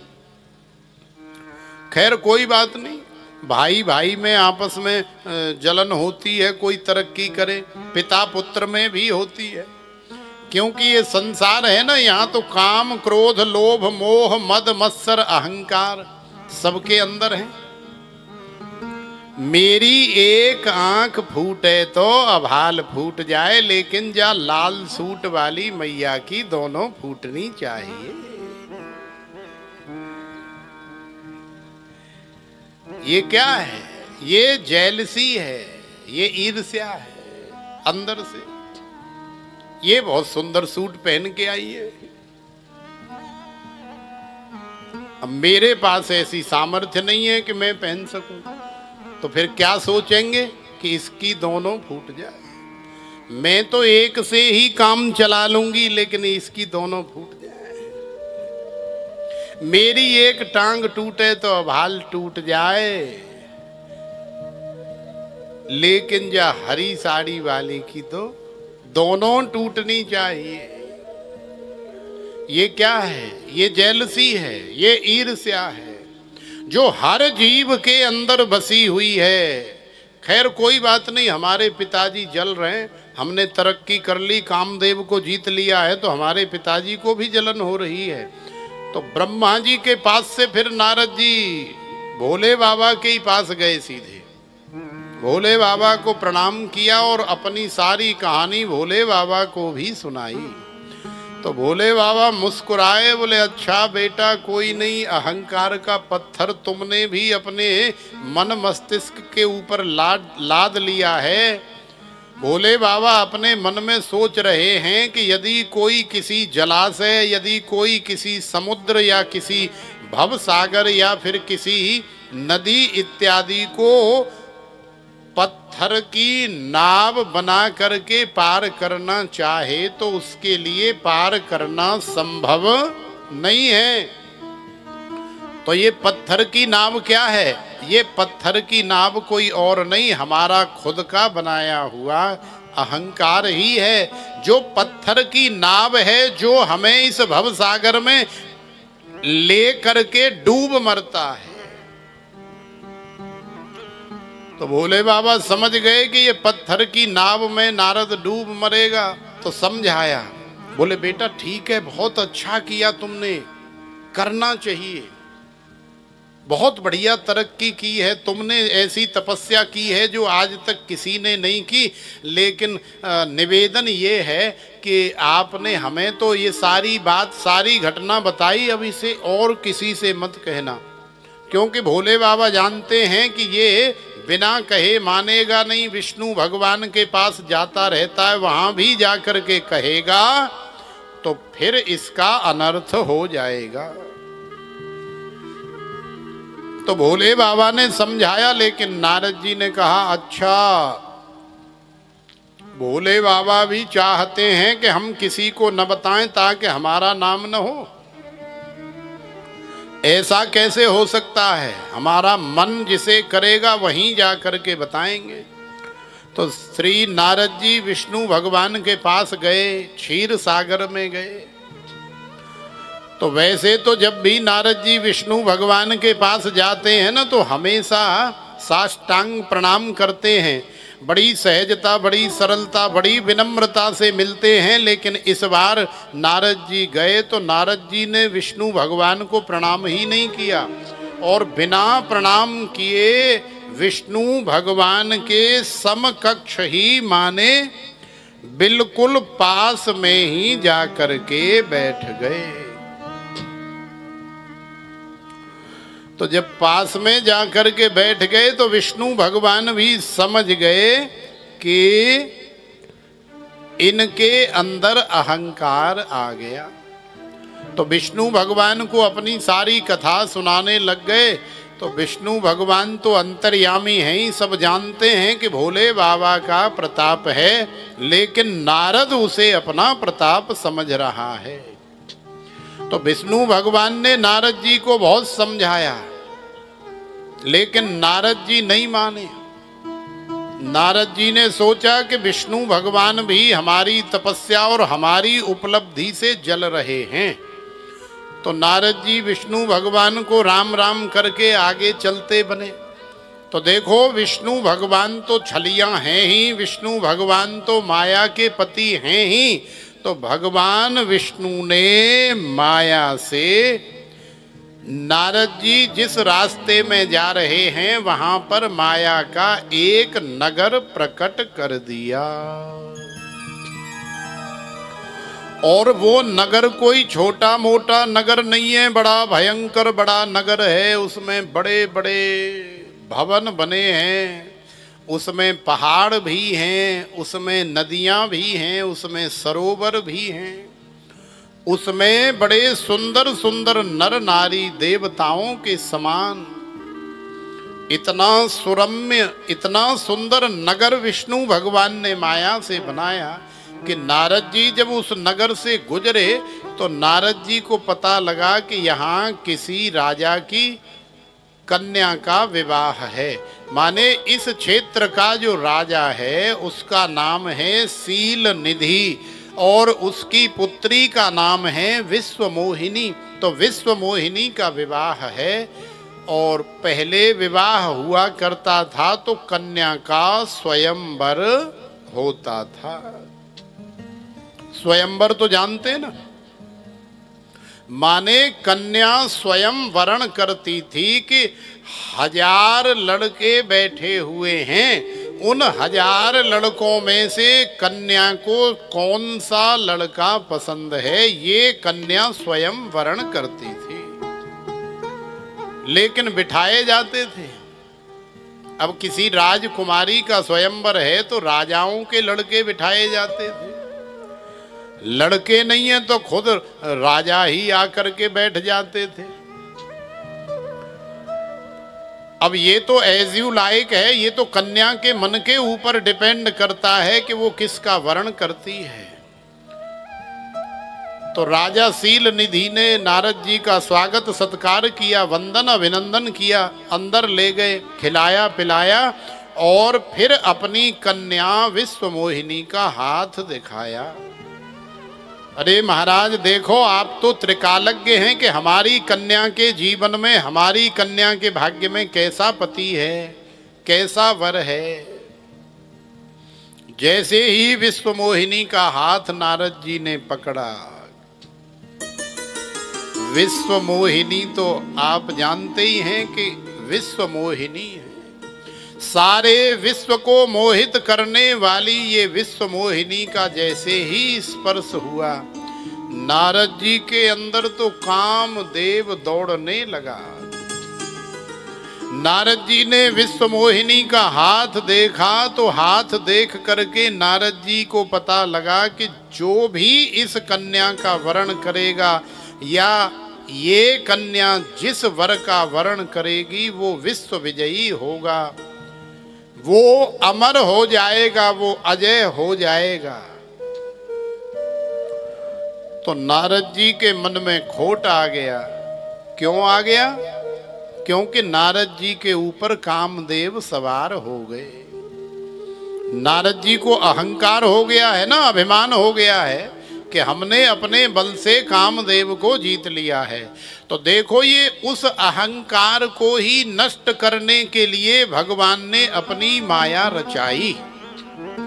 क्योंकि भगवान न मे भक्त प्रणश्यति, भगवान अपने भक्त का कभी भी नाश होने देना नहीं चाहते। भगवान श्री हरि जानते हैं कि अभी तो नया नया पौधा उगा है अहंकार का, लेकिन ज़्यादा देर हो जाएगी तो विशाल वृक्ष बन जाएगा, बहुत बड़ा पेड़ हो जाएगा, और फिर बड़े पेड़ को काटना या उखाड़ना बड़ा दुखदाई होता है, बड़ा कष्टदायी होता है। लेकिन अभी समय है, चूंकि अभी ये छोटा है, बच्चा है, तो अभी से इसे दूर कर देना चाहिए। अब जैसे किसी दीवार में कोई छोटा सा पीपल का पौधा उगा है, इतना बड़ा, तो उसे निकालने में किसी प्रकार की कोई मेहनत नहीं लगती। अब वही पीपल यदि 100 वर्ष बाद आप निकालो तो क्या होगा? पीपल तो वही है, लेकिन ताजी पीपल और 100 वर्ष वाला पीपल। तो भगवान ने सोचा कि कोई नहीं, अभी कुछ दिन पहले ही हमारे नारद को अहंकार हुआ है और अभी इसे दूर कर देंगे तो ये ठीक हो जाएगा।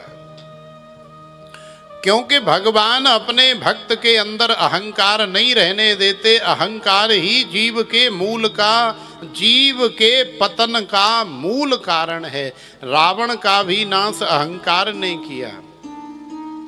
भगवान राम कहते हैं कि रावण को मैंने नहीं मारा, रावण को तो उसकी मैंने मारा है। उसकी मैंने माने हमारी ये जो मैं होती है ना, मैं अरु मोर तोर ते माया।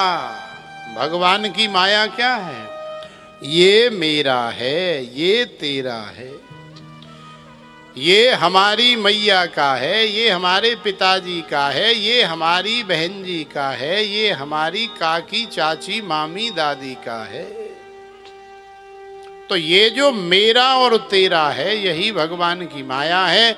और ये जो मैं जो करता हूँ, मैं जो बोलता हूँ, मैं जो करूँगा, ये जो बार बार मैं माने बकरा। बकरा जानते हो?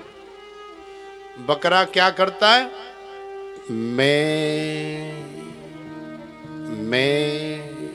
मैं करता है ना। तो फिर बकरे का अंजाम क्या होता है, परिणाम क्या होता है? मैं करते करते बकरे को अपना गला कटाना पड़ता है। तो जीव के पतन का मूल कारण है उसका अहंकार। भगवान ने ऐसी माया रचाई, अब तो नारद जी पागल हो गए, बावरे हो गए। लेकिन मन में सोचा कि अभी अभी तपस्या करके आया हूं, तो बहुत ज्यादा सुंदर तो मैं हूं नहीं, बाबा आदमी हूं। और कन्या हमेशा सुंदर वर को ही वरण करती है, तो क्यों न मुझे कोई ऐसा सुंदर स्वरूप मिल जाए कि 100% मुझे विश्वास हो जाए कि ये कन्या मेरा ही वरण करेगी। अब ऐसा स्वरूप तो केवल और केवल भगवान विष्णु के पास है, भगवान श्री हरि के पास है। भगवान श्री हरि से ज्यादा सुंदर सारे संसार में, सारी त्रिलोकी में, 14 भुवनों में कोई भी नहीं है। तो नारद जी ने सोचा कि अब क्षीर सागर में जाएंगे, भगवान से स्वरूप मांगने तो बहुत देर हो जाएगी।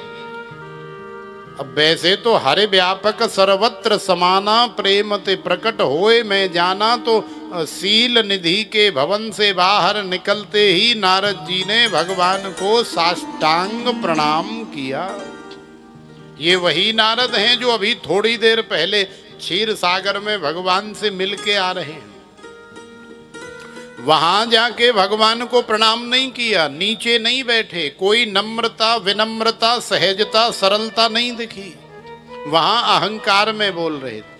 लेकिन अब भगवान से स्वरूप चाहिए तो साष्टांग प्रणाम कर रहे हैं। देखो, हम लोग जो एक दूसरे को आपस में तालमेल और प्यार प्रेम दिखाते हैं ना, अपना एक दूसरे का संबंध दिखाते हैं ना, ये सब स्वार्थ के संबंध हैं। कहते हैं ना कि मतलब के लिए तो गधे को भी बाप बनाना पड़ता है। बनाना पड़ता है कि नहीं? तो अब नारद जी को पता है, पहले तो समझ रहे थे कि मेरे समान तो विष्णु भी नहीं है। अरे ये तो पत्नी के बिना नहीं रह सकते, कामदेव से हार गए। और हमको देखो, हम ऐसे बाबा जी हैं कि न तो हमारे साथ पत्नी रहती है और ना ही कामदेव आज तक हमें हरा पाए। तो इनसे ज्यादा महिमा तो हमारी होनी चाहिए। लेकिन अब स्वरूप चाहिए। अब नारद जी को भगवान से स्वार्थ है, तो चरण पकड़ लिए, साष्टांग लेट गए और प्रार्थना करने लगे कि हे प्रभु, आप हमें अपना स्वरूप प्रदान कर दीजिए। भगवान श्री हरि प्रकट हो गए। बोलिए श्री विष्णु भगवान की जय। जय श्री राधे। तो जब मैं था तब हरे नहीं, अब मैं है हरे ना। जब मैं था तब हरे नहीं, अब हरि हैं मैं ना है। प्रेम गली अति सांकरी, तामे दोन समाए। जब तुम्हारे अंदर मैं होता है, माने अहंकार होता है, तब भगवान नहीं। और जब तुम्हारे अंदर हरि होते हैं, भगवान होते हैं, तो तुम्हारे अंदर मैं नहीं होता है, अहंकार नहीं होता। क्योंकि प्रेम की गली इतनी सांकरी है, इसमें दोनों एक साथ नहीं रह सकते। जैसे दिन और रात्रि एक साथ नहीं रह सकते। जहाँ राम तहाँ काम नहीं, जहाँ काम नहीं राम। तो जहाँ राम जी रहेंगे वहाँ काम नहीं रहेगा, जहाँ काम रहेगा वहाँ राम जी नहीं रहेंगे। तो जहाँ अहंकार रहेगा वहाँ शिव नहीं रहेंगे, जहाँ शिव रहेंगे वहाँ अहंकार नहीं रहेगा। तो भगवान ने कहा, बेटा कैसे याद किया? तो नारद जी ने कहा कि प्रभु ऐसी ऐसी बात है, ये कन्या मुझे पसंद आ गई है, नाम है विश्व मोहिनी। और मैं चाहता हूं कि ये मेरा ही वरण करे। लेकिन अब समस्या ये है कि कोई भी कन्या हो, उसे सुंदर जो भी राजकुमार या जो भी नर दिखाई देता है, वो उसी का वरण करती है। तो महाराज आप तो जानते हो कि मैं तो बाबा जी आदमी हूँ, इतना ज़्यादा सुंदर तो हूँ नहीं। कि कन्या बड़े बड़े राजाओं को, महाराजाओं को, राजकुमारों को छोड़ करके मेरे गले में माला डाले। तो मेरी आपसे प्रार्थना है कि आप मुझे अपना स्वरूप दे दीजिए। तो नारद जी ने जब भगवान से स्वरूप मांगा तो भगवान हंसे और मुस्कुराए कि देखो, अभी काम को जीतने की बड़ी बड़ी दहाड़ मार रहा था, बड़ी बड़ी दुहाई दे रहा था, और अब कैसे आ गया नारद बाबा, माने ऊंट पहाड़ के नीचे। तो भगवान ने कहा कि ठीक है नारद, यदि तुम हमारा स्वरूप चाहते हो तो तुम्हें हमारा स्वरूप मिलेगा, लेकिन तुमने कहा है कि हे प्रभु मुझे ऐसा स्वरूप देना जिसमें मेरा हित हो जाए। तो भगवान कभी भी अपने भक्त का अहित नहीं करते। देखो, कई बार हम भगवान से मांगते हैं लेकिन फिर भी हमें नहीं मिलता है। तो इस बात को आप नेगेटिव मत लो, उल्टा मत सोचो कि हमारे मांगने के बाद भी भगवान ने नहीं दिया, हमारे प्रार्थना करने के बाद भी भगवान ने हमारा काम नहीं किया। इसे नेगेटिव मत लो, इसे पॉजिटिव लो कि यदि भगवान ने आपको नहीं दिया है या तुम्हारा काम नहीं किया है प्रार्थना करने के बावजूद भी, तो कहीं न कहीं भगवान को तुम्हारी फिक्र है, कहीं न कहीं भगवान तुम्हारा हित चाहते हैं, भगवान तुम्हारा मंगल चाहते हैं। इसलिए भगवान ने तुम्हें ये वस्तु या पदार्थ या ये तुम्हारा काम नहीं किया है। तो नारद जी का हित करने के लिए भगवान ने अपना शरीर तो नारद जी को दे दिया, लेकिन मुख जो है बंदर का दे दिया। अब अपना मुंह किसी को दिखाई तो देता नहीं है कि हम कैसे हैं। भाई, जब तक शीशा सामने नहीं आएगा तब तक अपना मुख स्वयं को दिखाई तो देता नहीं, शरीर तो दिखाई देता है। तो नारद जी ने देखा कि मुझे नारायण का शरीर मिल गया, तो जब शरीर मिल गया तो मुखमंडल भी मिल गया।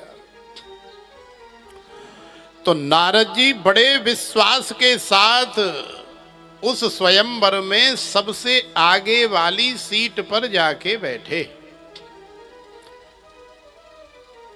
लेकिन जब विश्व मोहिनी आई और विश्व मोहिनी नारद जी को क्रॉस कर गई, तो नारद जी के तो पैरों तले जमीन खिसक गई कि हे भगवान, हम तो सोच रहे थे कि आते ही पहले नंबर पे हमारे ही गले में माला डलेगी, लेकिन ये तो आगे बढ़ गई।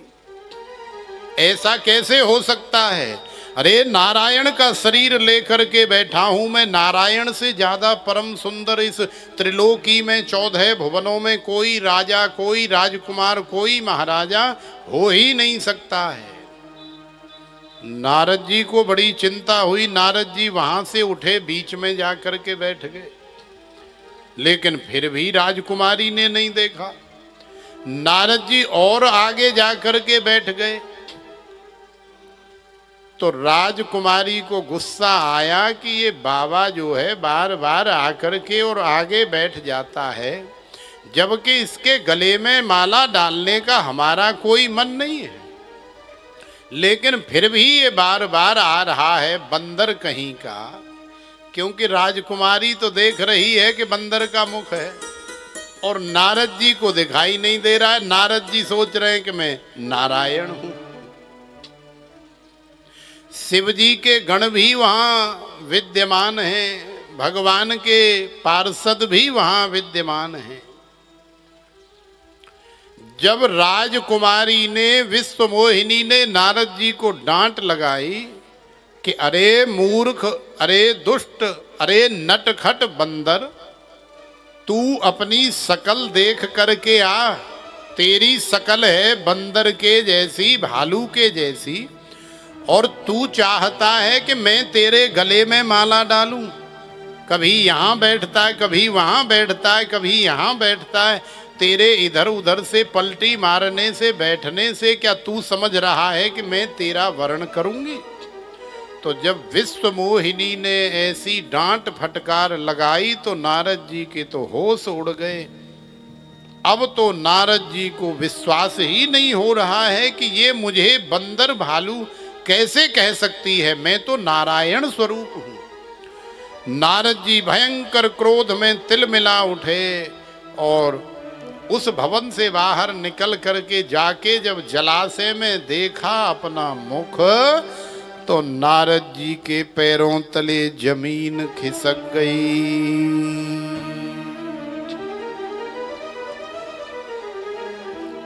कि विश्व मोहिनी ने और शिव गणों ने और राजाओं ने, राजकुमारों ने जो भी कहा कि ये बंदर कहाँ से आ गया, ये भालू कहाँ से आ गया, वो सब सत्य है। नारद जी ने भयंकर गुस्से में भगवान को पुकारा तो भगवान श्री हरि भी प्रकट हो गए। बोलिए श्री विष्णु भगवान की जय। तो भगवान विष्णु और श्री नारद जी में नोक झोंक हुई। भगवान विष्णु ने कहा कि देखो नारद, तुमने कहा था कि हे प्रभु आप वही करना जिसमें हमारा हित हो। यदि मैं तुम्हें अपना मुख दे देता तो अनर्थ हो जाता, तुम्हारा भी विवाह हो जाता, तुम भी घर गृहस्थी वाले बन जाते। और घर गृहस्थी वाले एक बार बन जाने के बाद तुम नहीं जानते हो कि इस संसार में कितने घर गृहस्थी में कितनी टेंशन है, कितनी परेशानी है, कितनी किच बाजी है। जो इस चक्कर में पड़ गया वो भी दुखी है, जो नहीं पड़ा है वो भी दुखी है। लेकिन जो नहीं पड़ा है उसे केवल एक ही दुख है कि हमारा विवाह नहीं हुआ, हमारी एक अलग से फैमिली नहीं बसी। और जो पड़ गया है उसे तो कम से कम 1000 से भी ज्यादा दुख है। उसे तो केवल एक ही दुख है कि पत्नी नहीं है। लेकिन जो पड़ गया है वो पत्नी होने के बाद फिर कितनी समस्याएं, कितनी आफतें वो मोल लेता है, ये तो वही जानता है। तो नारद जी का हित करने के लिए भगवान ने ऐसा किया। लेकिन नारद जी ने क्रोध में आकर के, रोष में आकर के अनेकों प्रकार का अनर्गल भगवान को डांटा, फटकारा और श्राप भी दे दिया है कि तुम बड़े छलिया हो, कपटी हो, तुमने हमारे वाली विश्व मोहिनी का वर्ण किया है। क्योंकि विश्व मोहिनी तो केवल भगवान की है। विश्व मोहिनी ने भगवान श्री हरि का ही वर्ण किया था। तो नारद जी ने विष्णु भगवान को श्राप दे दिया कि जाओ, बहुत जल्दी ऐसा समय भी आएगा कि तुमने हमारे वाली को हमसे छीना है, तुम्हें भी ऐसा ही नर शरीर धारण करना पड़ेगा और उस समय तुम्हारे वाली को भी तुमसे कोई छीन करके ले जाएगा। तो जब कोई हमसे हमारे वाली को छीन करके ले जाता है तो हमारे हृदय में क्या वेदना होती है, इसका अनुभव तो केवल वही कर सकता है जिसके वाली कोई छीन ले गया हो। अब हमारे वाली तो कोई है ही नहीं कि कोई छीन करके ले जाए जो हमको अनुभव हो कि हमारे वाली को कोई ले गया है, तो अब हमें कितना कष्ट हो रहा है। तो देखो भगवान श्री हरि ने जब राम अवतार लिया तो राम अवतार में मैया सीता को फिर रावण छीन करके ले गया या धोखे से ले गया। तो भगवान श्री राम को भी सीता मैया का वियोग सहना पड़ा। तो ये जो रामावतार हुआ है ये भी नारद जी के श्राप के कारण ही हुआ है। और अब जब भगवान शिव की माया, भगवान श्री हरि की माया नारद जी के सिर से उतरी तो नारद जी को बड़ा कष्ट हुआ।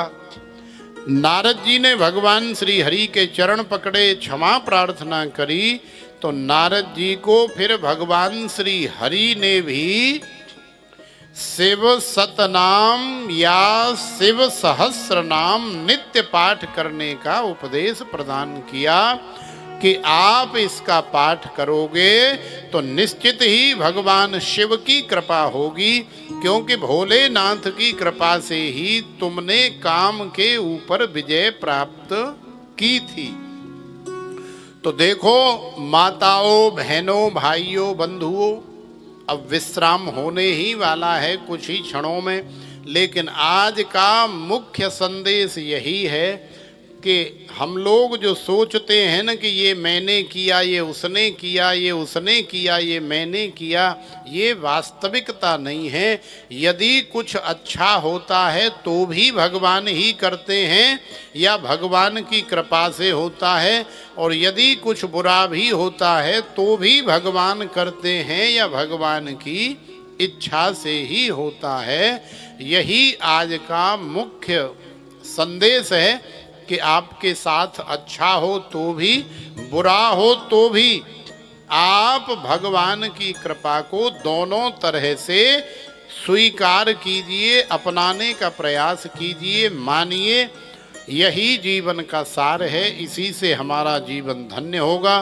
तो आइए आज की कथा का हम लोग यहीं विश्राम करेंगे और फिर आरती करके आनंद लेते हुए हम लोग जाएंगे। बोलिए श्री शिव शंकर भगवान की जय, श्री विष्णु भगवान की जय, सियावर रामचंद्र की जय हो, उमापति महादेव की जय हो, श्री पवन सुत हनुमान जी महाराज की जय हो। हर हर महा